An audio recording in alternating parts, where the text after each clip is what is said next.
दोस्तों welcome to learn and grow with Shweta. मैं श्वेता सिंह अपने चैनल के माध्यम से आप सभी का बहुत बहुत स्वागत करती हूं। आशा करती हूं आप सभी स्वस्थ होंगे, मस्त होंगे और एग्ज़ाम की तैयारियों में लगे हुए होंगे। बीपीएससी तैयारी 3.0 जिसके लिए एग्ज़ाम का आपका एडमिट कार्ड भी आउट हो चुका है। एग्ज़ाम उसी डेट में है जिसमें आप लोग को बताया गया था 19 से 22 जुलाई, यानी कि 19 to 22 जुलाई तक में।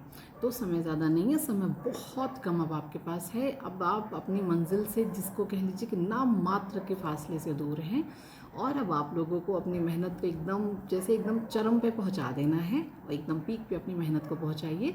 इसमें मेरी ये कोशिश रहेगी कि अब आपको जो है मोस्ट इम्पॉर्टेंट शॉर्टेस्ट फॉर्म में आपको नोट्स मिलेंगे और डेली मिलेंगे। अब आपको कोई गैप नहीं मिलेगा, आपको डेली नोट्स मिलेंगे। आप उसको डेली पढ़िए, रिवाइज़ करिए। और अब आपको जितने भी नोट्स मिलेंगे वो रिवीजन फॉर्मेट में ही है, तो इस वजह से शॉर्टेस्ट फॉर्म में मिलेंगे। बहुत आसान फॉर्मेट में आपको ये नोट्स मिलेंगे। और इसके लिए अगर आपने टेलीग्राम चैनल ज्वाइन नहीं कर रखा है तो वीडियो के डिस्क्रिप्शन बॉक्स में लिंक रहती है, आप उससे ज्वाइन कर लीजिएगा। अगर आपको वहाँ पे ढूंढने में कोई प्रॉब्लम, कोई दिक्कत आती है तो कमेंट बॉक्स में मैसेज कर दीजिएगा, मैं आपको डायरेक्ट लिंक भी प्रोवाइड कर दूँगी। Learn and grow with Shweta के नाम से मेरे टेलीग्राम चैनल है, जहाँ पर मैं ये सारी PDF वहाँ पर शेयर कर देती हूँ। आज का वीडियो GSGK का बहुत इंपॉर्टेंट वीडियो, जिसमें हमने ज्योग्राफी, हिस्ट्री, पॉलिटी सभी क्वेश्चंस को शामिल किया हुआ है। अब आप ये देखेंगे कि आज की वीडियो की जो खासियत ये है कि यहाँ पे क्वेश्चंस की संख्या पे मत जाइए। यहाँ पर ये देखिए कि उसमें आपको मिल कितना कुछ रहा है जो है।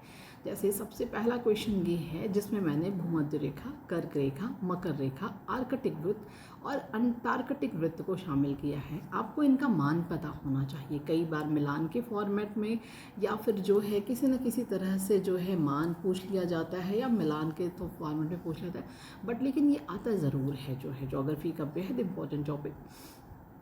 तो हमेशा याद रखिएगा कि जो भूमध्य रेखा है उसका मान आपका 0 डिग्री अक्षांश होता है। मैं फिर से रिपीट करती हूँ, भूमध्य रेखा का मान आपके 0 डिग्री अक्षांश होता है। इससे कोई फ़र्क नहीं पड़ता है कि आपने पहले ज्योग्राफी पढ़ी है या नहीं पढ़ी है, आप साइंस के विद्यार्थी हैं, कॉमर्स के हैं, आर्ट्स के हैं, कोई दिक्कत नहीं है। बस आपकी कंटेंट जो मैं आपको प्रोवाइड कर रही हूँ, बस इसको याद कर जाइए।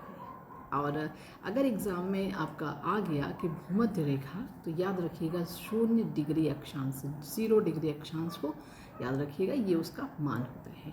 अगला है कर्क रेखा, वो आपकी होती है 23.5 डिग्री उत्तर। हमेशा जब ऑप्शन में आपको रहता है तो 23.5 डिग्री आपको मिल जाता है, बस यही उत्तर की जगह पूरब, पश्चिम, उत्तर, दक्षिण, ये 4 ऑप्शन आप लोग को दे दिए जाते हैं, तो वहीं पर कन्फ्यूजन हो जाती है। ध्यान दीजिएगा कि कर्क रेखा भी 23.5 डिग्री अक्षांश होता है, मकर रेखा भी 23.5 डिग्री अक्षांश होता है। बस फ़र्क इतना होता है कि कर्क रेखा जो होती है वो 23.5 डिग्री उत्तर होती है और मकर रेखा 23.5 डिग्री दक्षिण होती है। आर्कटिक वृत्त और अंटार्कटिक वृत्त में भी यही सेम बात होती है कि 66.5 डिग्री उत्तर आपका आर्कटिक वृत्त होता है और 66.5 डिग्री दक्षिण आपका अंटार्कटिक वृत्त होता है। आपने देखा कि इस एक प्रश्न में 5 प्रश्नों का समावेश आपके है और ये चारों मान आपके लिए बेहद बेहद बेहद ज़रूरी हैं, बहुत ही ज़्यादा ज़रूरी हैं। तो इन अगर आपने पहले से याद कर रखा है, आपको पहले से पता है, तो बहुत ही खुशी की बात है। और अगर बाय द वे कहीं से आपसे गलती से ये छूट गया है तो इसको आप ज़रूर कर लीजिएगा। नेक्स्ट क्वेश्चन है कि भारतीय संविधान के भाग 9 में क्या है। आप देखिए शॉर्टेस्ट फॉर्म में नोट्स बनाई गई है, तो ध्यान रखिएगा कि अगर पंचायत से संबंधित, पंचायत यानी कि ग्राम पंचायत, ग्राम विकास, पंचायत से संबंधित आपका जो है कोई आपका मतलब कि निर्णय है या फिर जो जानकारी है या फिर जो भी सूचना है या फिर जो भी अध्यादेश है, तो भारतीय संविधान के भाग 9 में पंचायत से संबंधित आपके प्रावधान मिलते हैं। और भारतीय संविधान के भाग 8 में संघ सूची से संबंधित प्रावधान मिलते हैं। और भारतीय संविधान के भाग 4A यानी कि भाग 4 में आपका मूल कर्तव्य आता है और भारतीय संविधान 9A यानी कि 9 में आपका नगर पालिका से संबंधित प्रावधान आते हैं। अब आप यहाँ पर देखिए भाग 9 में आपका पंचायत आता है, लेकिन 9A में नगर पालिका आपको समझना है। भाग 8 में संघ सूची आती है और भाग 4A में यानी कि भाग 4 में मूल कर्तव्य आते हैं। आप इनको ज़रूर पढ़े होंगे, ज़रूर याद किए होंगे, लेकिन मैंने इन सबको एक जगह पे लिख दिया है। ये मेरा यहाँ पे यही मतलब कि मुझे अच्छा लगा आज का ये जो मैं आपको प्रोवाइड कर रही हूँ, इसमें ये है कि इतना सारा कंटेंट आपको एक जगह और एग्ज़ाम जब एकदम पास में आता है तो सब कुछ रिवाइज़ करना बहुत मुश्किल होता है।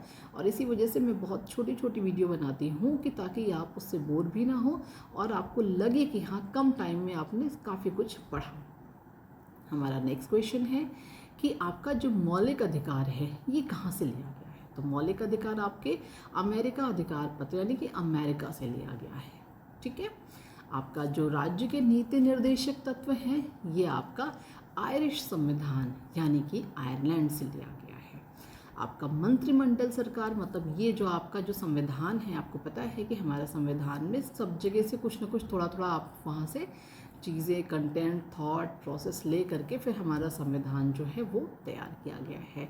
तो अब यहाँ पे समझिएगा कि हम थे मंत्रिमंडल सरकार पर। मंत्रिमंडल सरकार की जो आपकी कॉन्सेप्ट है वो आपके ब्रिटिश संविधान से लिया गया है और आपका केंद्र राज्य संबंध सूची प्रावधान आपका कनाडा के संविधान से लिया गया है।